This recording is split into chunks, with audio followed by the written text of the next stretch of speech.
Alors, bonjour à tous et à toutes, c'est Nicolas des Talents des Hauts-de-France. Donc aujourd'hui, on se retrouve pour une nouveau podcast, une nouvelle interview. Donc aujourd'hui, on accueille le groupe Hobo Trippin. Bonjour. Bonjour. Bonjour.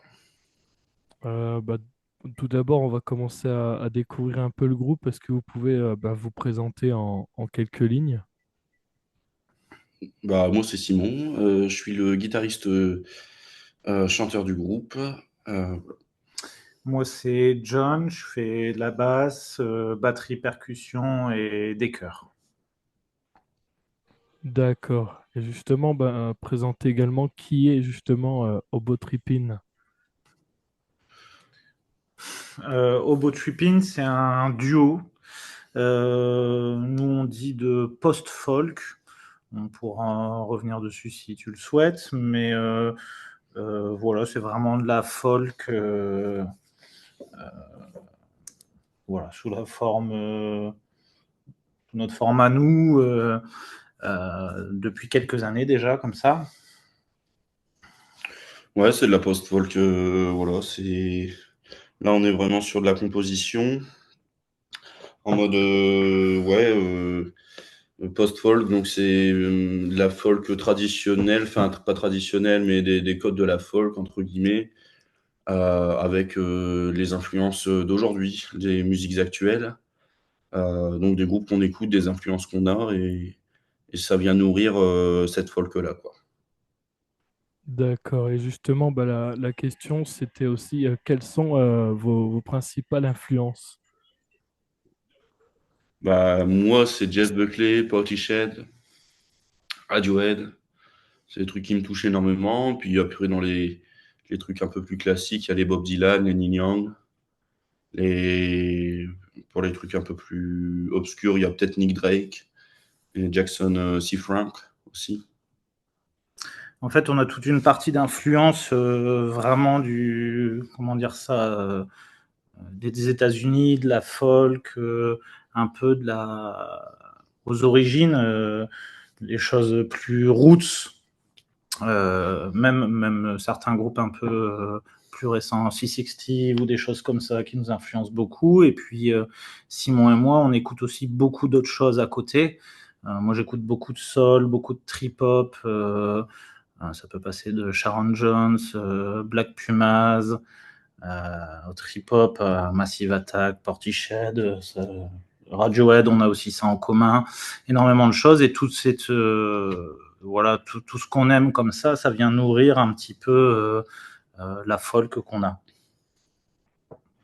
D'accord. Et justement, comment se construit une chanson chez vous? Est-ce que c'est d'abord la musique ou le texte? La construction d'une chanson, elle vient souvent de Simon, qui va ramener une mélodie, une grille d'accords, qui a une idée. C'est souvent Simon qui ramène une idée un petit peu construit, mais pas trop. Ça reste encore des bribes. Et on reprend ça à deux et on travaille tout ça à deux. Voilà. Ensuite, on compose vraiment à deux, mais c'est quand même généralement Simon qui ramène quelque chose avec une mélodie, un texte, des accords, une idée, une direction. Et après, on reprend tout ça et on va plus loin. Des fois, on change complètement. Des fois, ça garde vraiment l'esprit et on va recomposer à deux. C'est très rare qu'on travaille autrement. Il y a une de nos chansons récentes qui est issue d'un rythme de batterie. Mais c'est vraiment très exceptionnel. Ça part souvent de Simon et après, c'est le travail en duo qui vient arranger, revoir tout Fignolet, ça. ouais. Mm. D'accord. Donc justement, est-ce que vous pouvez également nous parler un peu de votre premier EP qui s'appelle Landscape? Landscape, du coup, c'est sorti en 2023, novembre 2023. Donc c'est un EP qui a été enregistré dans un studio à Béthune sur 3 jours.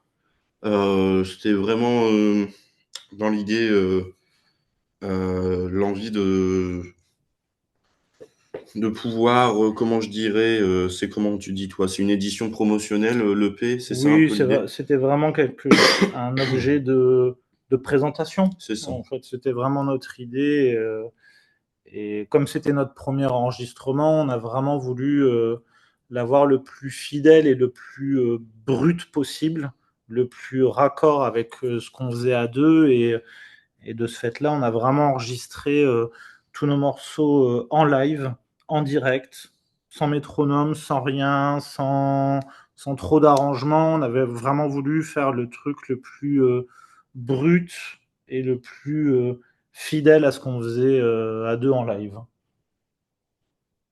D'accord. Et donc là, actuellement, vous préparez également donc un deuxième album. Qu'est-ce que vous pouvez en révéler à aujourd'hui du coup de ce deuxième album qui est en préparation? Alors, il est pas en préparation, il est dans nos têtes, c'est-à-dire qu'on est en train on compose encore, on continue, on joue déjà des nouvelles chansons qui sont pas encore enfin, qui n'étaient pas sur l'EP, qui sont donc des nouvelles compositions qu'on joue maintenant en live.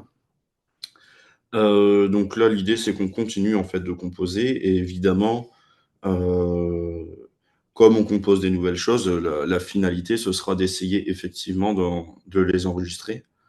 On ne sait pas ni combien de titres, ni si on les enregistrera toutes, parce que c'est un album, il faut qu'il y ait quand même une cohérence. Je pense qu'on choisira des chansons qui sont cohérentes en fait dans ce qu'on veut.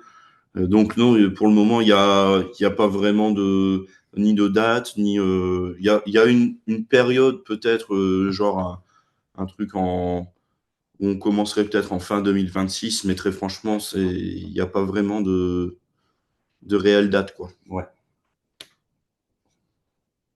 D'accord. Et comment justement vous sentez que votre musique a évolué depuis vos débuts? Alors lesquels? Les débuts. Euh, comment dire ça? En fait, on en parlait tout à l'heure, l'idée de ramener des influences diverses et plus modernes, pas forcément que ce qui nous influençait comment dire ça, sur le traditionnel ou sur le répertoire un peu traditionnel américain ou ces choses-là. Donc, ce qui a évolué notamment, c'est l'idée, par exemple, d'amener une guitare électrique, ce qu'on n'avait pas à nos débuts, l'idée de renforcer le côté batterie. Et ça nous ramène une touche beaucoup plus rock sur certains titres, chose qu'on avait en tête depuis longtemps, mais qu'on n'arrivait pas encore à mettre en forme, à mettre en musique. Ça, c'est une des évolutions, ne pas avoir peur d'essayer des nouvelles choses. Il y a des choses qui prennent, d'autres qui prennent pas trop, mais on essaye beaucoup plus qu'avant.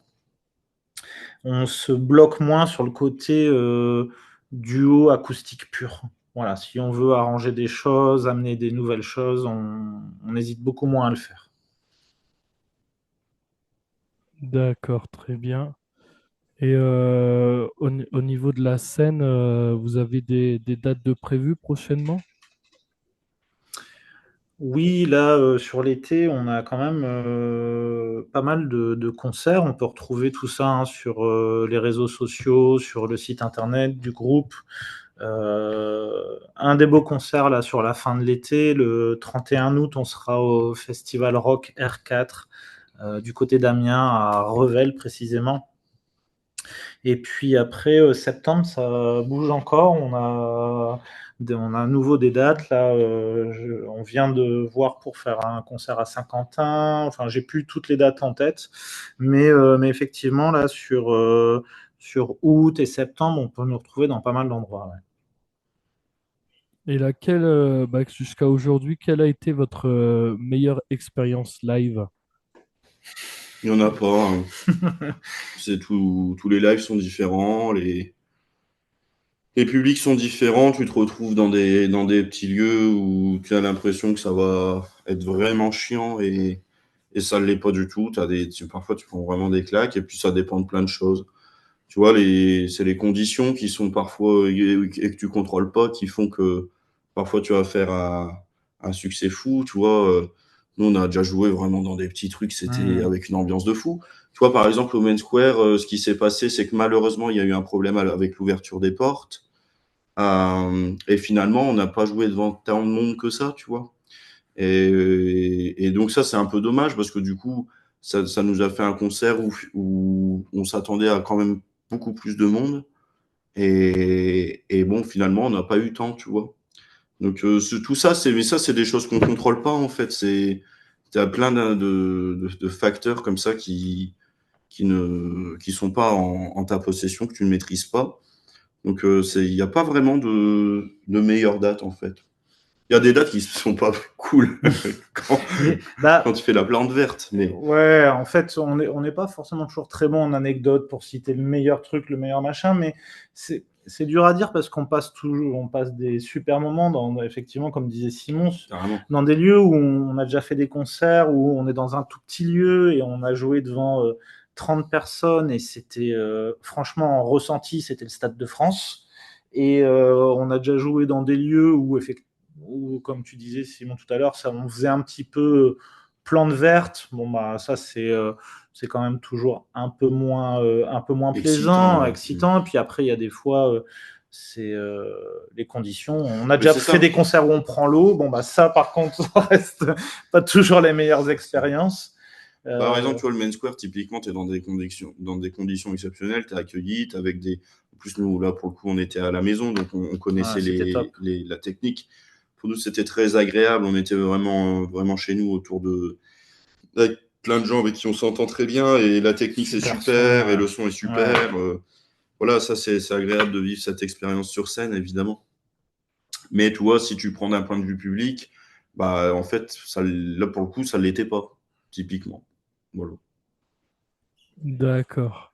Et quel est le morceau que vous aimeriez que tout le monde écoute absolument pour vous découvrir en premier lieu?